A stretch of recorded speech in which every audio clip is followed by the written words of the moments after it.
Hi, this is Lisa and welcome to my channel. In this video, we're going to have some fun with jumps and we're going to look at how to use found objects to make something a little bit different. We're also going to look at flags and jump numbers and have some fun. Now let's talk about jump cups. Here I have two printed styles and a metal piece. And now one of the things I didn't mention while I was doing this, or I mentioned it, that you have to make sure that there's enough room. And in this one, you can see this one moves fine, this one moves, but I tried another one and it got stuck. So it wasn't quite fitting well enough. And I find on some of my others too, that this is not sliding down well, which is weird because they're all supposed to be the same size. So before you paint them, don't end up with doing what I did because I was in a rush and not paying attention. If they don't fit, take a piece of sandpaper and sand it down a little before painting it, before assembling it. I did a quick sand just to the one side, and now you can see how much better that goes on. And I may do even more because the paint will make this thicker. So what seems to be good now will not be great once the paint is on. So just a little bit more sanding, that should go on very smoothly. Now the purchased jump cups come with the cup, a pin, 2 rings, and a little piece of chain. So what we have to do is assemble those before we use them. So first I've taken a chain and put it on the ring and put the pin through. And I'm going to close that up. I've attached the other ring to the other end of the chain, and I'm going to put that through the cup end and tighten that up. And there are the two of them assembled. Now, if you paint them, make sure when you paint the inside, it's going to make it even tighter on the jump. So you're gonna have to make sure your jump standard will fit that. When you put those on, you can see that one right there cut my piece of wood. So you have to make sure there's no sharp edges on there. Once you have them on, then the pin goes through, and that is how it's used. The option here is you can have it like this. You can use a glue dot to hold it in place, or if you want it always in the same position, I would highly recommend gluing them on. Another option, if you have ones that are printed that don't fit, you can put them in very hot water for a few seconds, and then just open them up a little bit more than that, maybe 5-10 seconds. And if you open them up, they will fit easily. Once they came out of the water, I just stuck them on here to dry.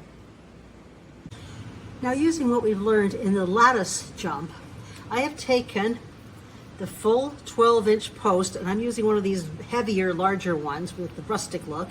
I've cut another piece 1.5 inches shorter. Then I have these filler. Now you can find all sorts of things in the craft store. If you go to the kids section where the wood, they have wooden whales or whatever, you can utilize those in here. I'm using these 3 wheels. So whatever those were, I cut 2 more pieces to fit, and then I'm just going to glue this together. First thing I'm doing is gluing on the 2 ends and making sure they're vertical. And then I'm going to glue this piece on top.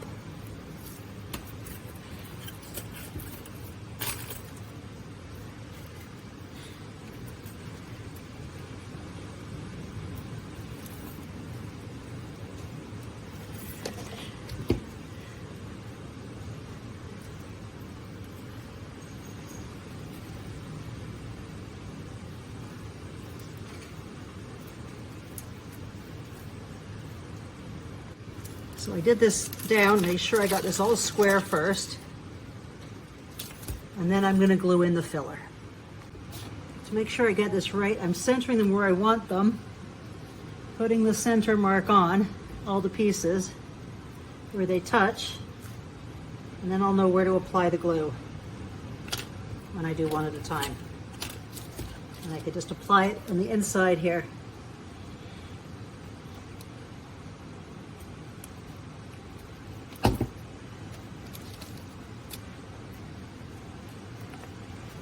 Remember, hot glue is hot. Ouch. Now, of course, you might want to paint this first, but I'm just going ahead and building them all first because I'm doing it as a video. I think I would normally have painted these first and then applied the wheels. Now that can make an open hunter jump, but it's more likely a jumper jump because it's high. When you're making hunter jumps, you want to make sure these are quite small because this will be up here and you'll need a pole on top.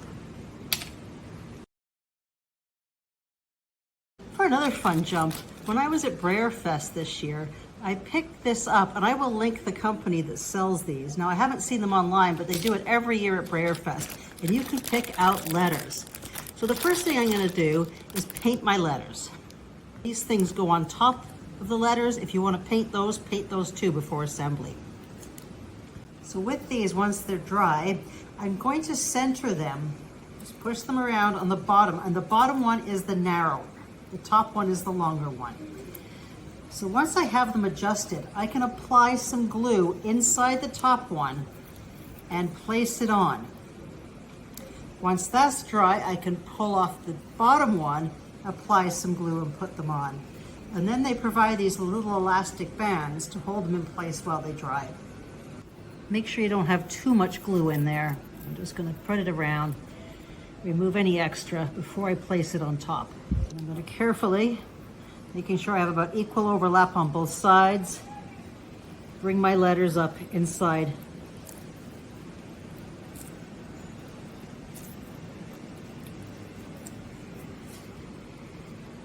Make sure they look right, scooch them around if I need to.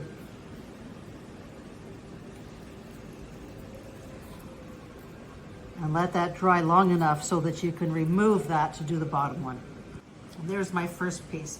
Now you'll notice with these are actually 1/12 scale, but they make excellent skinny jumps in 1/9 scale. I applied some glue to the bottom section, centered my letters, moved them around using a ruler to see what it is, and then I'm going to apply glue to the top one in that area. And I can carefully put the top one on, trying to keep the same amount on both sides, extra overhang.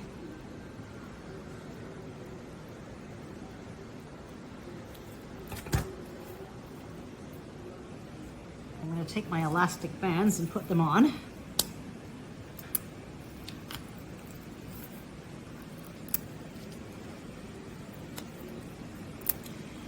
Then finish setting up the letters, make sure I've got them centered where I want them. Since I'm using a glue that doesn't dry right away, I can move them around.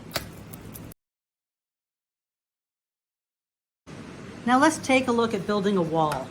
I have made this one 5.5 inches tall. It's about a 4-inch wall. Now, we don't want it too big unless you're doing croissants, then you can make it bigger. And you can also add blocks on top of the wall.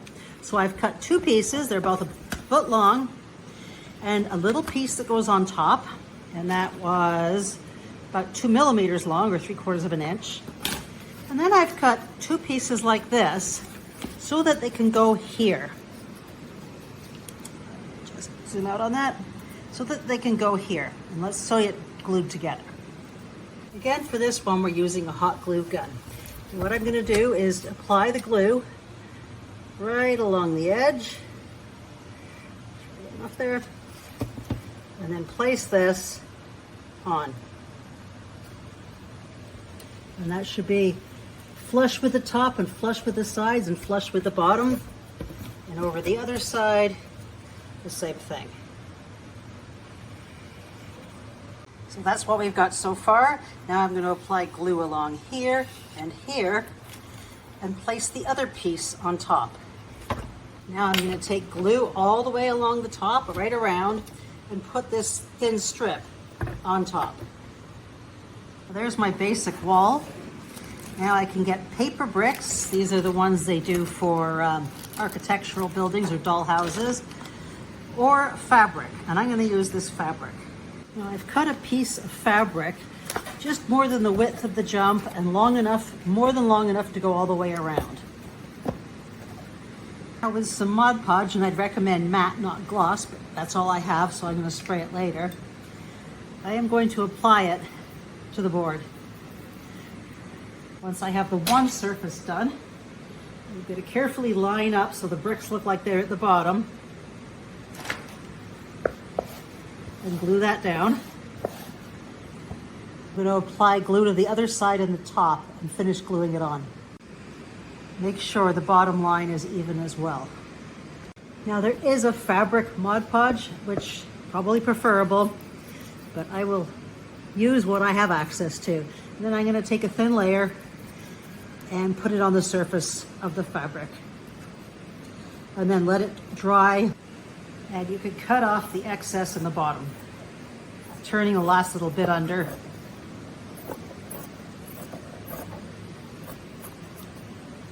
Make the side turret, I would cut pieces 2 inches wide and about 8 inches tall. I have 4 of those and glue them in a square. However, I'm not making side turrets for mine. When I started this project, I went to the toy store and, well, I guess this shows my age. I saw the hammers. I bought 2 sets. You can find all sorts of fun stuff at the toy store and dollar store. And for any Pink Floyd fans out there, it's just another brick in the wall. I'm going to paint the hammers separately, cover this in black. I will probably have another piece to go over top of that, and then I will glue these on. Now to make a passance wall, you can make blocks to stick on top of this.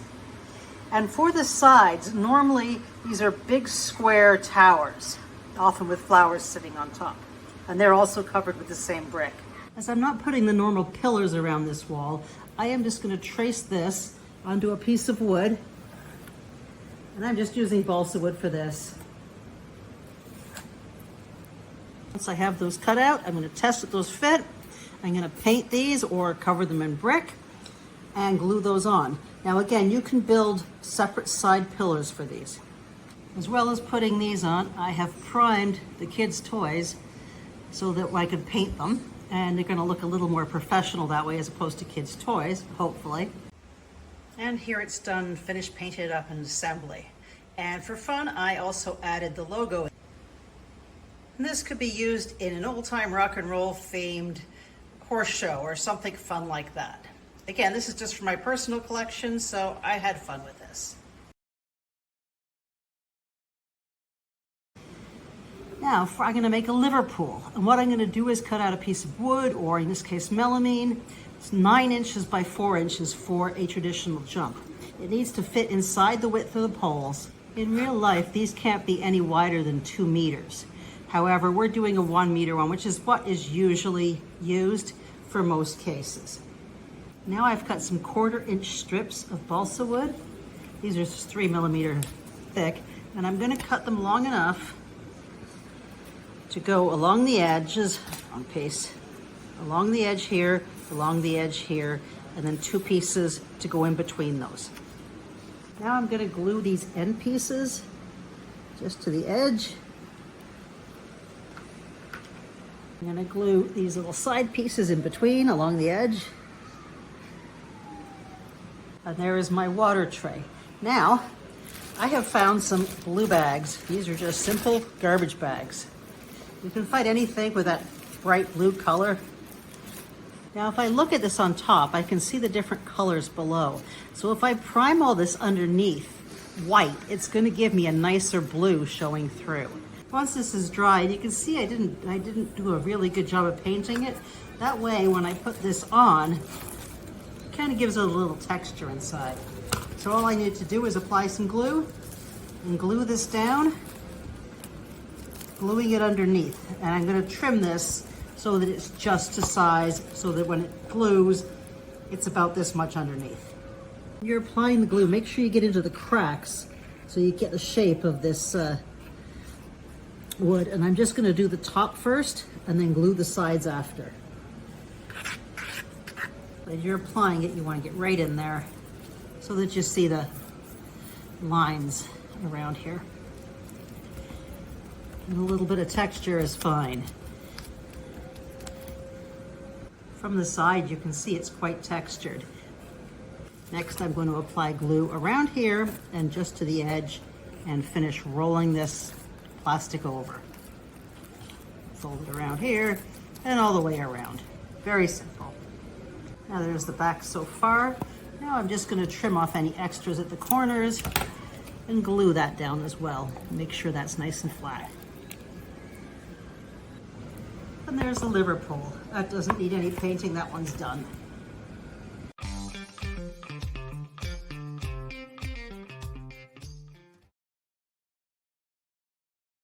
Now a quick discussion about cross-country jumps. You can do all sorts of things, but if you wander around a dollar store, you might find something that intrigues you. And when you do, you can utilize that, or you can use logs, or look online and see all the really cool cross-country jumps. You can have a lot of fun with those. And when you pick what you want to do, then you can just use your same tools as we used before, wood, and create a jump for them. But the one thing you got to do is make sure you keep the jump within the size of the model that you're actually showing. And I've included all those sizes and that information in the document that I've linked below. There are the pieces for my jump. I'm going to put that together. I won't be putting the bowling pins in until after it's painted. And here's the bowling jump to put together, but it still requires the pins. It needs to be painted. It'll have a tree down to the next to it. This is what the horse will see. But when you put all the other stuff in, that is more of a people scare, and we'll talk about that later. And that's just a novice-sized jump. And I just want to say, be careful. Hot glue guns are hot and knives are sharp. And there is my finished cross-country jump. And when you have a jump like that, it is a narrow jump. So what this would be for a real life, it would be a training level scare jump. Like you usually have one that causes a little bit of a scare to the riders. And this is a really minor case of teaching a horse how to go over something just a little bit different. Again, this is just for my own collection. I had a lot of fun with this. And you can come up with all sorts of fun things for cross country. Be creative, be different, and make sure you keep it within the size that's adequate for your horse. First, I want to talk about the cross-country flags. They need to be high up enough and show the boundaries of the jump and be allowed to fall down if the horse hits them. So for this, I am cutting two 11-inch pieces of a barbecue skewer.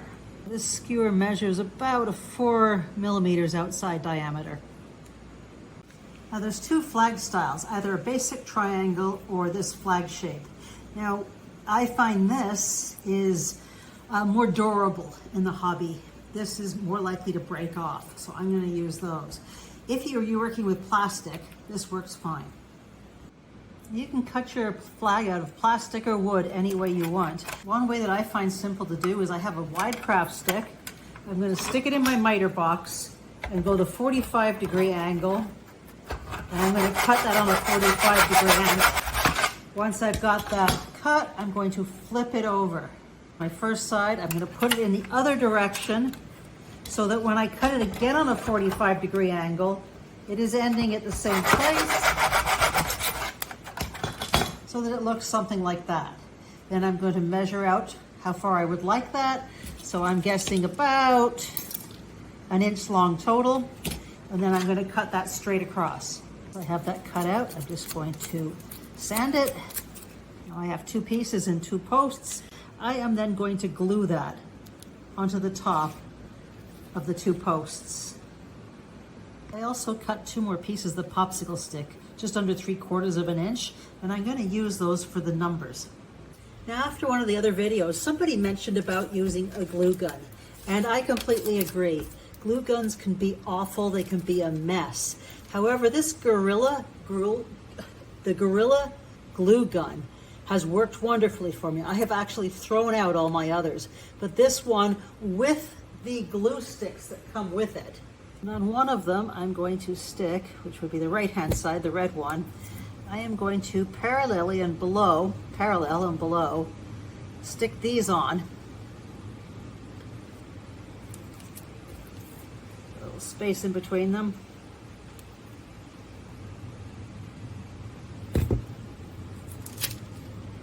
Like that, 4 numbers. Now this one will be painted red, and this one will be painted white. And what you're going to be doing is putting that up against the jump. So you can see here, that will stick on the jump. Now what you want to do is put it right where the horse has to jump. So if I put it over here, the horse would be allowed to jump this, but I'm going to be putting a tree there. I want the horse to jump between where those flags are. And if he hits that, they should come down. You're also substantially large enough so the horse is jumping through them and they're not way down here. One option is to glue that on, or a second is to put a holder. Now you can use a thick plastic reusable straw for your holder, or I have got a piece of brass tubing, and this is 5 millimeter outside diameter. The only thing you have to worry about is one side I've messed up already, will this fit in easily and not be too wiggly? And you can cut this with a saw, a metal saw, just a little hacksaw. You can use a proper tube cutter, or I'm just going around it with a wire cutter, and I get a piece like that. You can see the end of mine is kind of mushed up, but it doesn't matter. I only want one good end on each side. And then I am going to glue these to the two sides. Before gluing it, I'm going to put a little bit of glue in the bad end of it to form a base, and then glue that on. There I have it in. There's a little bit of glue in the bottom. I have the holders there, and I can paint those. Now, if you're making your stuff to sell, or you're going to a lot of live shows, I would use a proper durable glue, even though it's going to take longer to dry. It's going to be less stringy and probably a little more durable. However, whichever your choice is, make sure you have some glue, fast drying glue, if you go to shows, because you never know what's going to snap off when you're traveling, and you can quickly glue it back together at the show. For the jumper flags, I made the flag in the same way, and then I cut a 2-inch piece of popsicle stick, and then taking a metal ruler and a knife, I am just going to trim a stick about that big and glue that on. And this time I'm going to use this glue and let that sit for a bit. And then you're going to paint one red, and it has to be completely red, stick and all, and the other one completely white with nothing on it. And these can be glued right onto the jump, or you can make a holder for them. Another option is to trim both ends off a toothpick. In this case, I was using a slightly smaller flag. For the jump numbers, I cut a 1-inch square piece of balsa wood and a 1-inch piece long of the same stuff I use for the standards, and I'm just going to glue it like that. You can see once that's done, that stands vertically. And then you can just paint that black.